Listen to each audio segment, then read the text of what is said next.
रंजिश ही सही दिल को दुखाने के लिए आ फिर से मुझे छोड़ कर जाने के लिए आ। अब तक दिले खुश फहम को तुझसे है उम्मीद, ये आखिरी शम्मे भी बुझाने के लिए आ।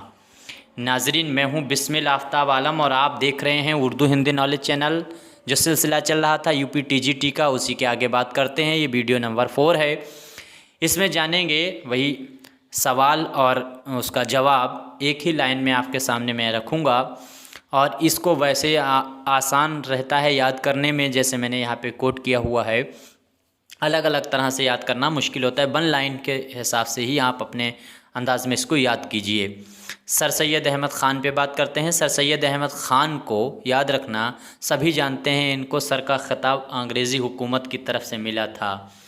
लेकिन KSI याद रखिए, KSI ये एक ख़िताब अंग्रेज़ों की तरफ से सर सैयद अहमद ख़ान को भी मिला था और ये पूछा कई बार जा भी चुका है। 1888 में ये ख़िताब मिला था और ये 1888 वही सन है जिस सन में मौलाना अब्दुल कलाम आज़ाद की जो है वो वलादत हुई थी मक्का में। इसके बाद में नियाज़ फ़तेहपुरी का नाम आपको याद रखना। नियाज़ फ़तेहपुरी ने क्या कहा है कि उर्दू में जो इंशाया निगारी है उसका मौजिद करार दिया है नियाज़ फ़तेहपुरी ने मीर नासिर को। मीर नासिर का याद रखना, इनको नियाज़ फ़तेहपुरी ने यह बात कही है कि उर्दू इंशाया निगारी के वो मौजिद करार उनको दिया है।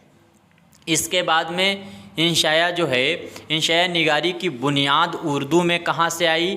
तो पहले फ़्रांस से ये बुनियाद, इसकी शुरुआत जो है इंशाया निगारी की वो फ़्रांस से शुरू हुई, फ़्रांस अदब से, फिर अंग्रेज़ी में, और अंग्रेज़ी से उर्दू में ये जो है शामिल हुआ है इंशाया।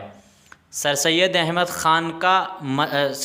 ख़ान के जो मज़ामीन थे, सबसे पहले कहा जाता है कि उनके मज़ामीन में इंशाए की झलक पाई जाती है। ये अलग एक मुद्दा है अगर ऐसे पूछा जाता है, लेकिन अगर पूछा जाए इसका मौजिद किसे माना जाता है तो मीर नासिर, अभी मैंने आपको बताया है, और नियाज़ फ़तेहपुरी ने यह बात कही है। इसके बाद में आगे देखिए, 1917 में खुद नविश्त, याद रखिए, खुद नविश्त से तज़करा जो है, तज़करा के नाम से खुद नविश्त मौलाना अब्दुल कलाम आज़ाद ने अपनी लिखी थी। लेकिन आपको याद ये रखना है किसके कहने पर लिखी थी, तो याद रखना है जो फजलुद्दीन के कहने पर इन्होंने ये काम किया था।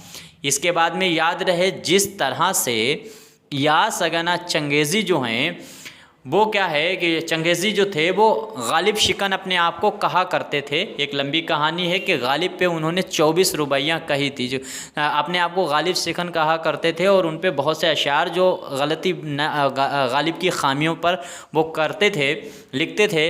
इसी चीज़ को एक ख़त के ज़रिए उनको मसूद हुसैन ख़ान रिज़वी अदीब जो हैं उन्होंने कहा था। मसूद हसन ख़ान रिज़वी अदीब 1896 में पैदा हुए थे और लखनऊ यूनिवर्सिटी के वो वाइस चांसलर भी रहे। उन्होंने ख़त में लिखकर बाकायदा जो है वो यास अगाना चंगेज़ी से कहा कि ये गलत है। तो यास अगाना चंगेज़ी ने अपने आप को गालिब शिकन के नाम से एक बाकायदा मैगज़ीन छाप दी और उसमें 24 रुबाइयाँ ऐसी कहीं जो गालिब के तंज़ जिस पे किया गया था। तो गालिब शिकन जिस तरह से यास अगाना चंगेज़ी अपने आप को कहते थे, उसी तरह से शिबली नौमानी को दबीर शिकन कहा जाता है। ये बात आपको याद रखनी है। इसके बाद में सज्जाद हैदर इल्दरम जो हैं, यहाँ पे इल्दरम देखो ये क्या लिख दिया है।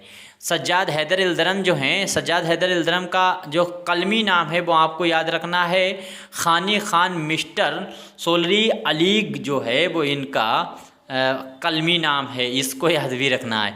सज्जाद हैदर इल्दरम का पहला अफसाना आपको याद रखना है, वो है अहमद। अहमद किसका लिखा हुआ पहला अफसाना है, तो वो सज्जाद हैदर इल्दरम का। इसके बाद सज्जाद हैदर इल्दरम के अफसाना का नाम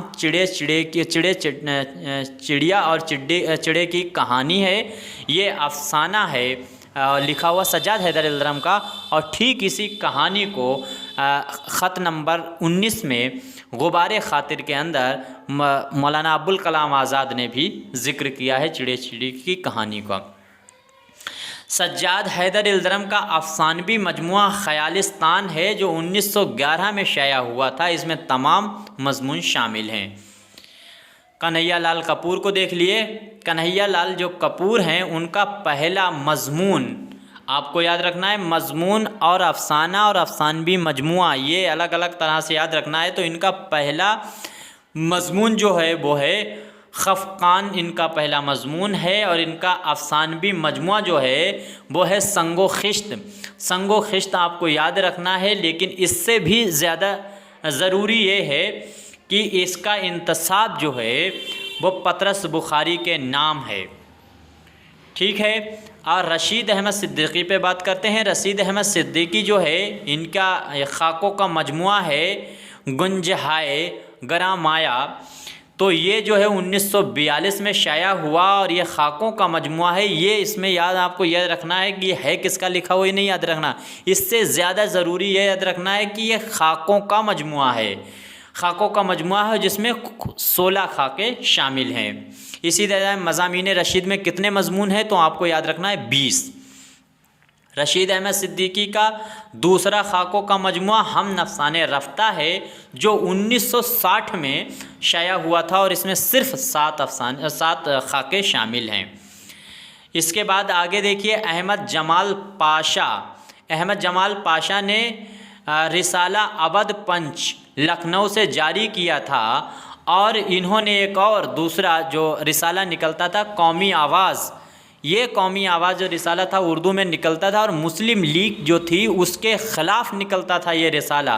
और कितने लोग जाहिल हैं कि मुस्लिम लीग की जो है ये कांग्रेस की जो चमचागिरी कर रहे हैं वो यहाँ पर मुझे याद आया। हालांकि कहना नहीं चाहिए पॉलिटिकल के लिए, लेकिन कांग्रेस ने मुस्लिम लीग को ये कहकर इसके ख़िलाफ़ प्रस्ताव पारित किया था 1916 में कि मुस्लिम लीग जो है वो सिर्फ मुसलमानों के हक़ की बात करती है, ताकि मुस्लिम लीग की जो पार्टी थी वो मजबूत ना हो सके, हिंदू ना जुड़े, हिंदू धर्म के जो मज़हब के लोग हैं वो ना जुड़ें और इस तरह से ये पार्टी मजबूत ना हो पाए, जिससे आगे सरकार बनाने में इन्हें आसानी रहे। ये दूर से ही पहले से ही गोटी चल रहे थे कांग्रेसी।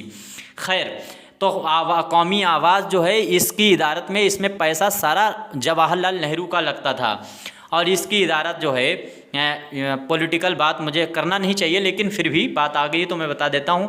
और कौमी आवाज़ ये इसकी भी इदारत जो है वो अहमद जमाल पाशा ने की है। इसके बाद में मुश्ताक यूसुफ की तसानीफ पर आपको गौर करना है। इनकी 3-4 ये मज़ाहिया जो है अफसाना निगार हैं मुश्ताक अहमद यूसुफ़ी, और इनकी आबे गुम जो है, और इसके बाद में चिराग तले और खाकम बदहन और ज़र गुजिश्त, ये 4 इनके जो हैं वो खाकों के अफसानों के मजमूए हैं जो आपको याद रखना है। इसके बाद में खाके से मुताल्लिक यानी खाका जो निगारी है उससे मुताल्लिक खलीक अंजुम का एक कौल है जो भी पूछा जाता है वो आपको याद रखना है। इन्होंने कहा कि खाका शख्सियत का मारूज़ी मुताला है। पूछा जाता है कि खाका शख्सियत का मारूज़ी मुताला है, ये बात किसने कही है, तो खलीक अंजुम ने कही है, ये आपको याद रखना है।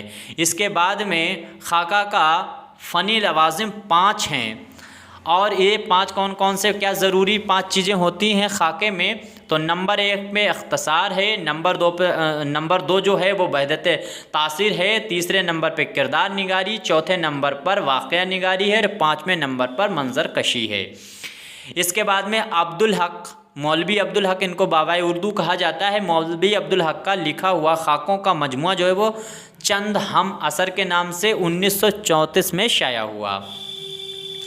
आगा हैदर हसन जो हैं उनके खाका का मजमुआ आपको याद रखना है पर्दा। पर्दा किसका खाका का मजमुआ है ये बात आपको याद रखनी है। फ़रहत अल्लाह बेग जो हैं उनको देखो ख़ुद को खुद साख्ता आदमी कहते थे। कौन? फ़रहत अल्लाह बेग। ख़ुद को खुद साख्ता कौन कहता था? फ़रहत अल्लाह बेग। और इनका पहला तवील खाकों का मुहावरों की भरमार पर, मुहावरे जो हैं उसकी भरमार पे लिखा हुआ तवील खाकों का एक जो इन्होंने खाका मजमुआ है वो है नुक्ता चीनी के नाम से शाया हुआ। फ़रहत अल्लाह बेग जो हैं उनको अलम नशरह के नाम से भी जाना जाता है और इसके बाद में आखिर में इब्ने इंशा का असल नाम आपको याद रखना है, शेर मोहम्मद ख़ान इनका नाम था और इनका तखल्लुस इंशा था। यहाँ पर भी इंशा गलत लिखा हुआ है, देखो।